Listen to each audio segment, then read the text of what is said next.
All right, so get this. You're at the Kay Bailey Hutchison Convention Center in Dallas. It's March 1st, 2025. And man, the energy is insane. It's the NCA All-Star National Championship, like the Super Bowl of cheerleading, Hmm. thousands of athletes, their families, the roar of the crowd, months of work, everything comes down to this. It's intense. It is. But then, boom, a sound, and suddenly everybody's moving, rushing, and it's just total chaos. It's wild how quickly things can shift. Right.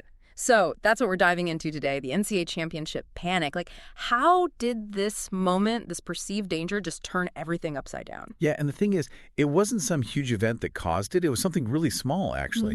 An altercation, just two people that got out of hand. Oh, wow. And during it all, they knocked over some poles, Mm-hmm. and that bang, it echoed through the whole convention center. Okay, so just a loud noise. But, I mean, in that environment, with everyone already on edge, it was enough to, like, set everyone off? Exactly. Imagine it. You're packed in, the energy's high, your senses are overloaded.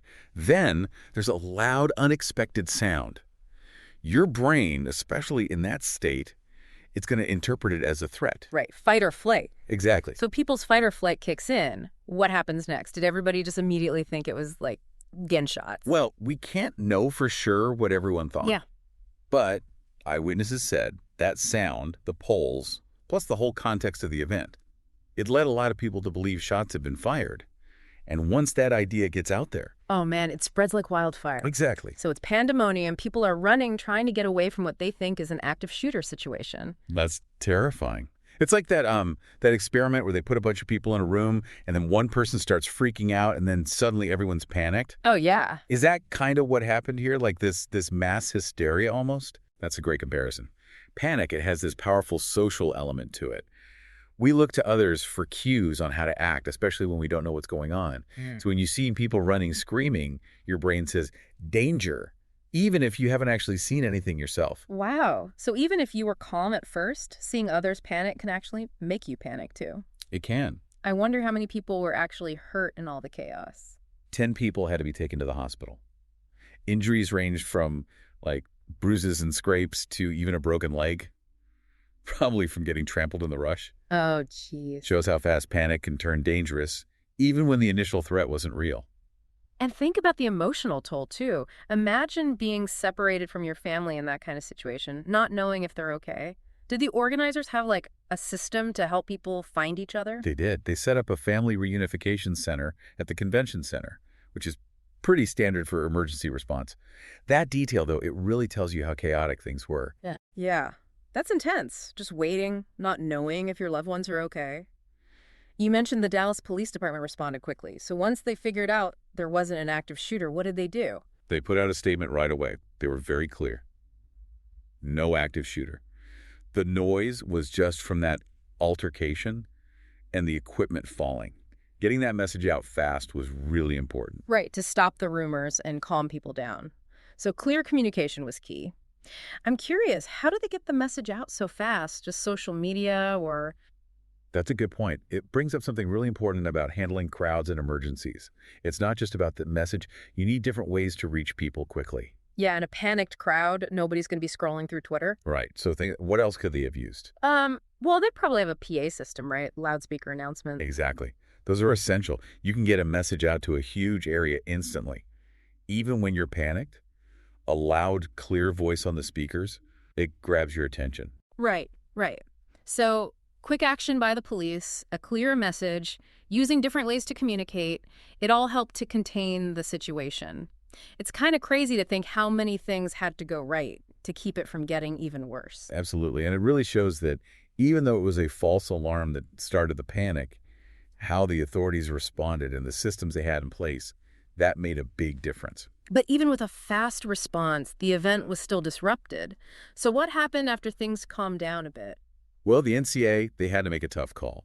They suspended everything for the rest of Saturday. Makes sense, though. Yeah, safety first. Exactly. Everybody needed to calm down and process what had just happened. But to have a national championship, something these athletes have worked towards for so long, to have it stopped like that, I bet that was a huge letdown. It definitely was. It's tough, right? You have to think about everyone's safety, which is top priority, of course. Yeah. But then you also have these athletes who've dedicated so much to get to this point. Yeah, tough situation all around. So what happened next? Did they just cancel the rest of the competition? No. thankfully. Yeah. They were able to resume everything on Sunday, March 2nd, but with a lot more security, obviously. It really shows how resilient the cheerleading community is, that they could come back and finish what they started. That's amazing. Bouncing back after something so scary, it says a lot about their dedication to the sport and how they can overcome tough times, but it also makes me wonder about the long-term effects, not just for the athletes, but for everyone who was there.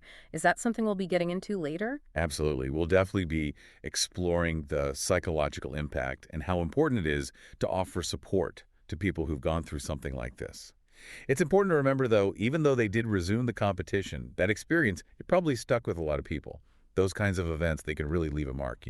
Yeah, for sure. It's easy to just focus on the physical safety, making sure everyone's okay in the moment, but the emotional side of it, the trauma, that can be just as bad or even worse long term. So, how do you even start to deal with that, especially with so many people involved? Well, I think the first thing is realizing that everyone handles trauma differently. There's no one solution that fits everyone. Hmm. Some people, they might need to talk to a therapist. Others, maybe they just need to talk to friends and family. Right. And for the athletes specifically, was there any support for them to help them, work through all that and still be able to compete? It just seems like a lot to process. Yeah, you're right. It is a lot to ask. And from what we know, the NCA, they did offer counseling services, support groups too, for the athletes, the coaches, their families. Hmm. It's really important to give people a safe space to talk about how they're feeling and, process what they went through. Makes sense. It's not just about getting back out there and competing. It's about recognizing that the event happened and giving people the help they need to heal. Right.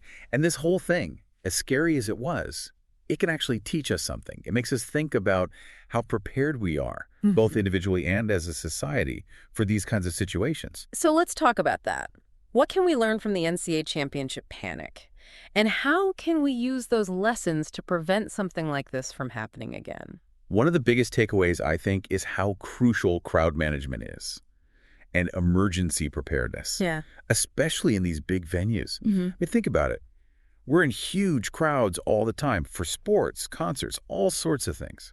Do we really know what to do if something goes wrong? Honestly, I've never really thought about it too much. I kind of just follow the crowd, assuming someone else knows what they're doing. But this, it really makes you realize maybe we shouldn't just be passive?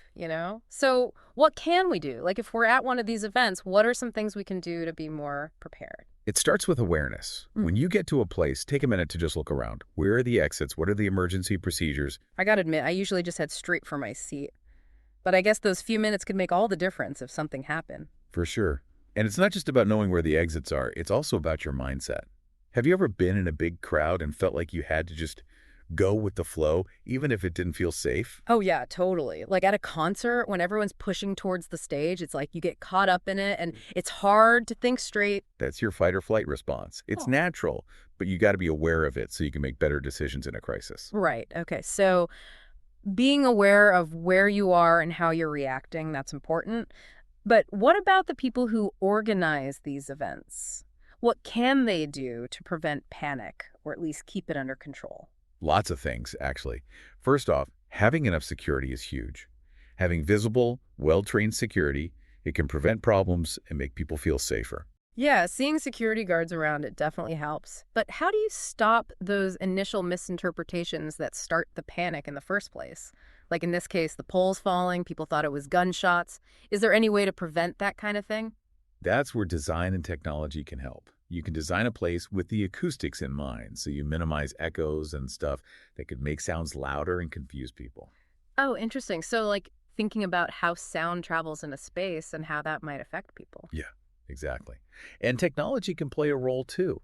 Imagine if there was a system that could send a message to everyone's phone in the venue instantly, telling them what's going on and what to do. Like a special emergency alert system just for that event, that could be really useful. People always have their phones on them anyway. Exactly. And you could even tailor it to give people instructions based on where they are. Like if something's happening in one area, you could tell people in that area to go to the nearest exit while everyone else stays put and stays calm. That's smart. It seems like having that kind of immediate targeted communication could really help stop things from getting out of hand. It could.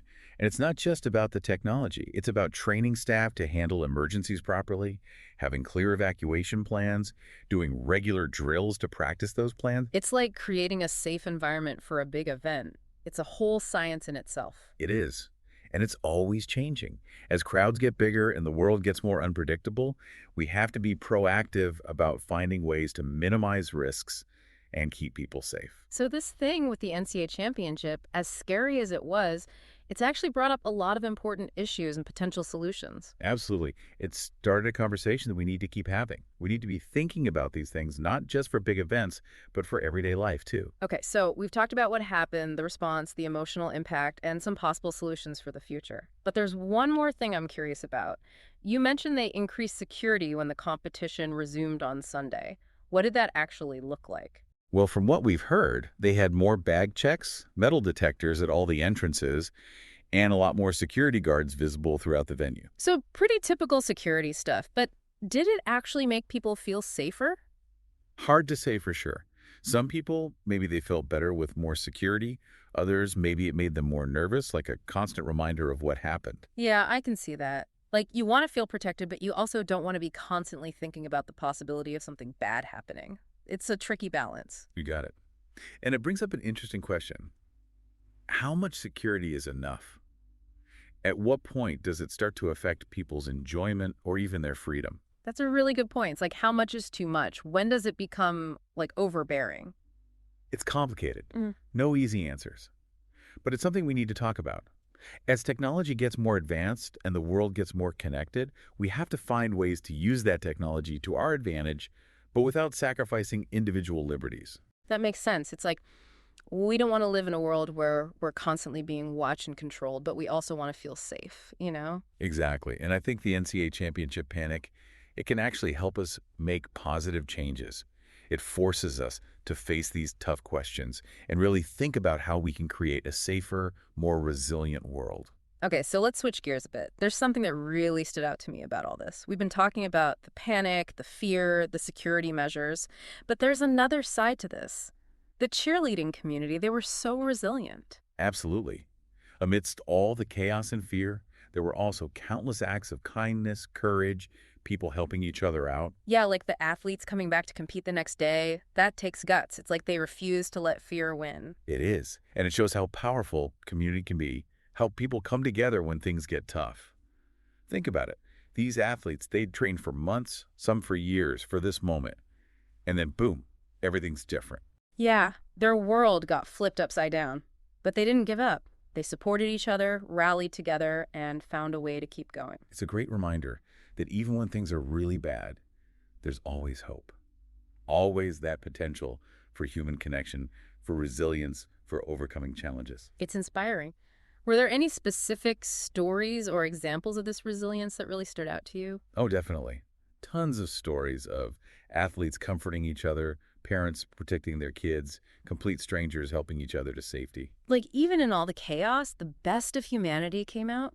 Gives you a little bit of faith in people, doesn't it? It does. It reminds us that even when we're scared and things are uncertain, we can still be strong, compassionate, and come together. So this incident, as scary as it was, it also showed us how strong the human spirit can be. Exactly. And something we shouldn't forget, because as we deal with a world that's increasingly complicated and unpredictable, we need that resilience, that sense of community, more than ever. Okay, so we've talked about being prepared, the importance of security, and how incredibly resilient the cheerleading community was. But this deep dive, it's not just about understanding what happened, it's about taking those lessons and applying them to our own lives. You're absolutely right. So let's turn it over to you, the listener. Imagine you're at a big event, like a concert, a game, even a crowded mall. Knowing what we know now, what would you do to stay safe and make sure the people around you are safe too? That's a great question to think about. And it's not just about big events, right? Like this kind of awareness, this preparedness, we can use it every day. For sure. It's about paying attention, being observant, and having a plan. It's about shifting our mindset, going from reacting to things to actually being proactive about safety. Exactly. And that's where I think the conversation needs to go from here, this deep dive. It's just the beginning. So let's keep the conversation going. What are your thoughts? What have you learned from this? What are you going to do to be more prepared, more resilient in your own life? We'd love to hear from you. You know, it's kind of wild how this whole conversation has like evolved, right? We started with this really scary incident, the panic and everything, but now we're talking about hope and resilience and like the power of community. It's almost like finding a positive takeaway from something really negative. Yeah, it is. And that's what's so cool about these deep dives. You know, we start with one specific event, but then it opens up all these other questions and ideas and like connections. And at the end of the day, it's about giving you, the listener, the knowledge and tools you need to understand and deal with the world around you. So let's kind of bring it all together. We've covered a lot today, from what actually started the panic to how important crowd management is, and then the incredible resilience we saw from the cheerleading community. What are some of the big things you hope our listeners take away from all this? Well, I think the first thing, and this is huge, is just how important it is to be aware of your surroundings, not just in big crowds, but all the time. It's about being present, paying attention, and having a plan. Right, not just going through the motions, but really thinking about where you are and what could happen. Exactly. And the second thing, I think this episode really showed how crucial clear communication is when it comes to stopping panic.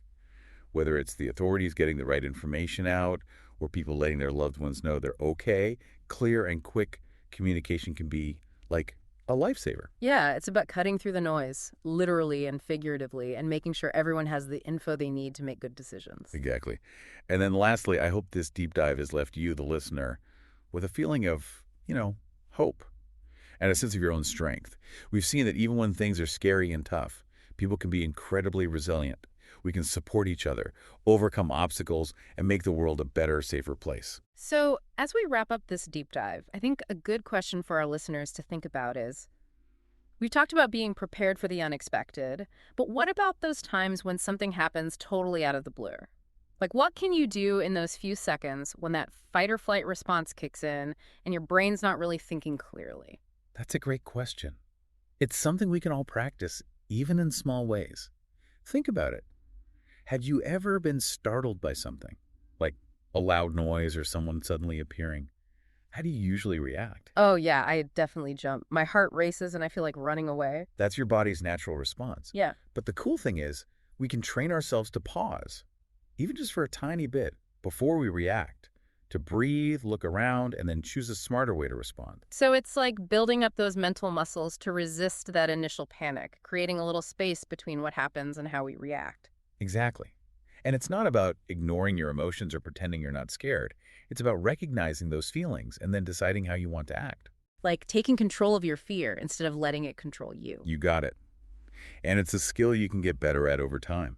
Start by noticing how you react in everyday situations. When you feel that rush of adrenaline, take a breath and tell yourself you have a choice. That's really powerful. And it's a perfect way to wrap up this deep dive. Thanks for joining us as we explored the NCA Championship panic. It's been quite a journey, going from fear and chaos to resilience and hope. It's been great. And remember, the more you know about yourself and the world, the better you can handle whatever comes your way. And the better you can help create a brighter future. Today is your lucky day. Today is the day that our $3 website works for you, paying you directly to your PayPal daily. Imagine $3 ongoing continuous payments to your PayPal account. Imagine falling asleep and waking up to $300 in your PayPal account. How would this make you feel? How could this help you? What bills could you pay? What kind of fun could you have? What does that retirement look like now? All for a one-time payment of $3. This website is DFY done for you, fully built and completely hosted, and never stops collecting payments for you. You have spent $3 on coffee on a regular, but that coffee won't help you create multiple streams of income. Click the link below.